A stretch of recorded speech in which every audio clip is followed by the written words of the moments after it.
नमस्कार दोस्तों, मैं मीना के गीत यूट्यूब चैनल में आप सभी का दिल से स्वागत करती हूँ।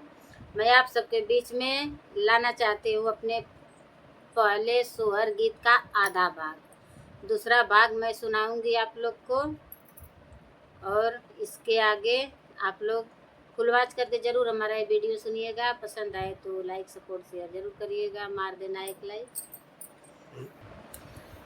रोअता रोअता गौरा जाली ना बना बीचे भटकली, बना बीचे भटकली हो। बहिनी चरोरी खोजे हम आए त शिवना ही मिल तो शिवना ही लौकली हो। अरे अरे बन की कोयलिया,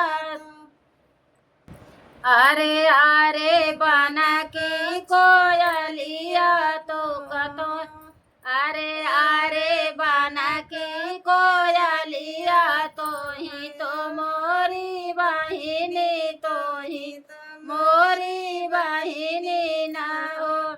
कोयल रखतो देखलू शिवजी हमार, खोजल नाही मिलाई, खोजल नाही मिलाई हो। कोयल रखतो देखलू शिवजी हमार, खोज से नाही मिलाई, खोज से नाही मिलाई हो।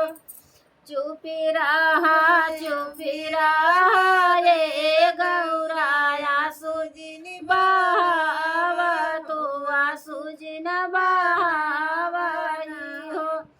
गौराली न बड़ा शिवजी तो हारता, सब कुछ भूलाई गईल, सब कुछ भूलाई गईल हो। गौराली न बड़ा शिवजी तो हार, तो सब कुछ भूलाई गईल, सब कुछ भूलाई गईल हो। रोआता रोआता गौरा जाली ना शिव लागे पहुँचली, शिव लागे ठड़ा बैली हो। ओ शिवजी हाथ जोड़ी कारी लागी नीति, घर के चला चली, घर के चला चली ना हो। गौरा कहाँ गईला सोनावा के नाई हरता, रूपवा के वाड़ी लागल, रूपवा के वाड़ी लागल हो। गौरा कहाँ गईला सातो बीरनवा, काहे के हम ढूंढू, काहे के हम ढूंढू आयु हो।